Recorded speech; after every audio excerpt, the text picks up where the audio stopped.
Toujours gagner du cash en portefeuille? C'est la question à laquelle j'ai essayé de répondre dans cette vidéo. Pensez à vous abonner à la chaîne si ce n'est pas déjà fait. On commence tout de suite avec cet article qui est disponible sur mon blog. Vous trouverez le lien dans le commentaire épinglé de cette vidéo. Alors, la photo, l'image qu'on a ici, c'est la pile de cash que détient Warren Buffett via Berkshire Hathaway. Est-ce que Warren Buffett fait quelque chose que nous ne savons pas? Pourquoi est-ce qu'il gagne et il garde autant de cash? Mais on va voir ça. Alors, on a à peu près 325 milliards de dollars. Alors ça, c'est à 2024, mais on en a un peu plus, en 2025. Warren Buffett, n'a cessé d'accumuler du cash depuis, on va dire, depuis, les années 2010 surtout, ça fait qu'accélérer. Est-ce que, il attend des opportunités d'investissement? Pourquoi est-ce qu'il garde autant de cash? Eh bien, en fait, la réponse se trouve ici. Vous regardez la market cap de Berkshire Hathaway, on est à 1 trilliard de dollars, 1 trillion de dollars. Donc pour avoir de la performance, Warren Buffett, il va devoir trouver des opportunités d'investissement de taille significative pour pouvoir essayer d'avoir un peu de performance par rapport à son portefeuille actuel. Et il est là le problème, c'est qu'en fait, il n'y a pas d'opportunité d'investissement, surtout sur les larges et les méga caps qui sont très bien valorisés, aux États-Unis surtout. Au Japon, c'est un peu moins vrai, c'est pour ça qu'il allait voir, du côté du Japon pour aller, investir dans les Sogo Sosha, les trading house.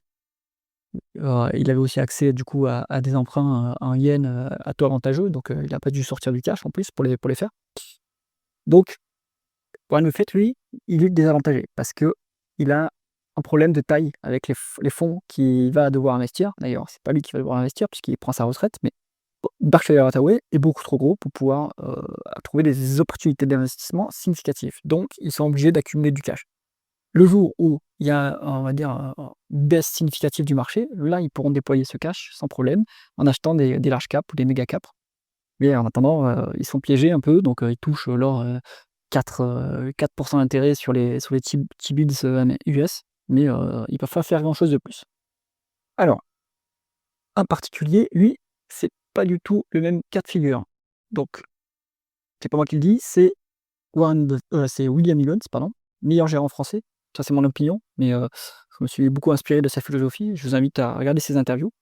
D'après lui, avoir du cash en portefeuille, c'est une catastrophe. Donc lui, il a plusieurs, peut-être 1 milliard en gestion, peut-être un peu moins, au global sur ses fonds. Donc il a beaucoup moins le désavantage de Warren Buffett. Évidemment, il a des opportunités, à allez, dizaines de millions d'euros, il peut aller dessus et ça vous donne quand même accès à des boîtes de plus petite taille, donc lui, il n'a pas ce problème-là.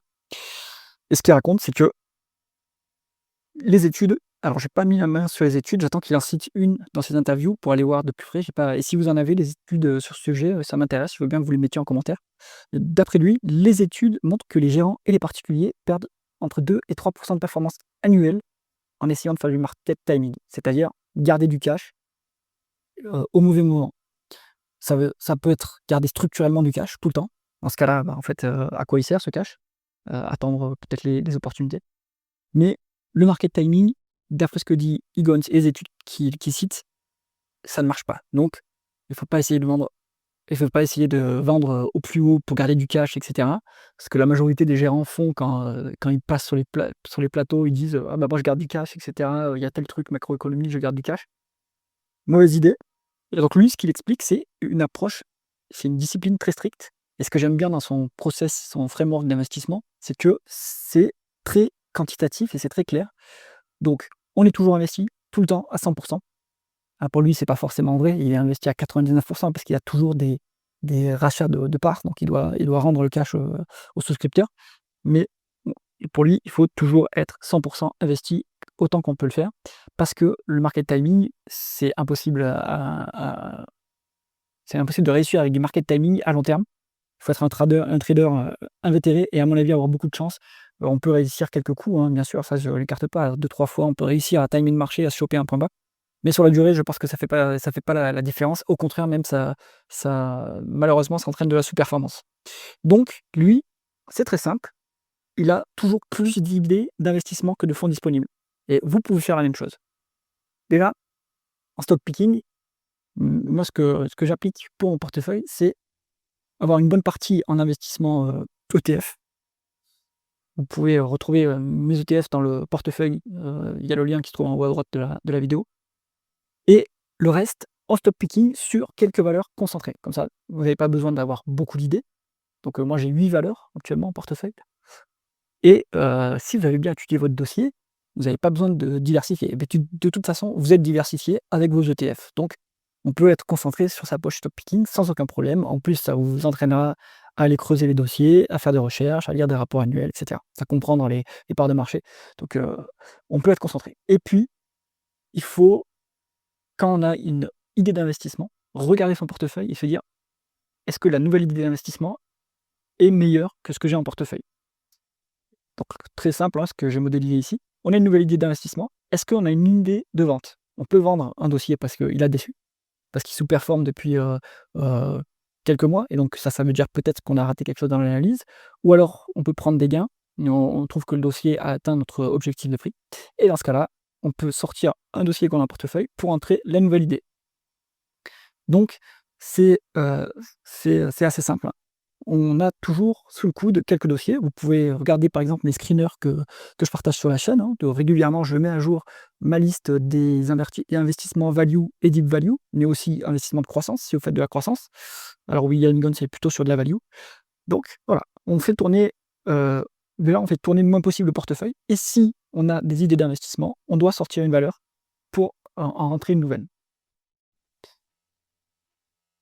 Et enfin pour terminer, cet article, quand on est un particulier, on a un avantage structurel comparé aux gérants et ça rejoint un peu ce qui a été dit au-dessus, hein, c'est que les gérants, eux, ils ont forcément des idées, ils doivent avoir des idées d'investissement qui sont déjà au moins des mid-cap, c'est-à-dire, allez, on va dire au-delà de 500 millions d'euros.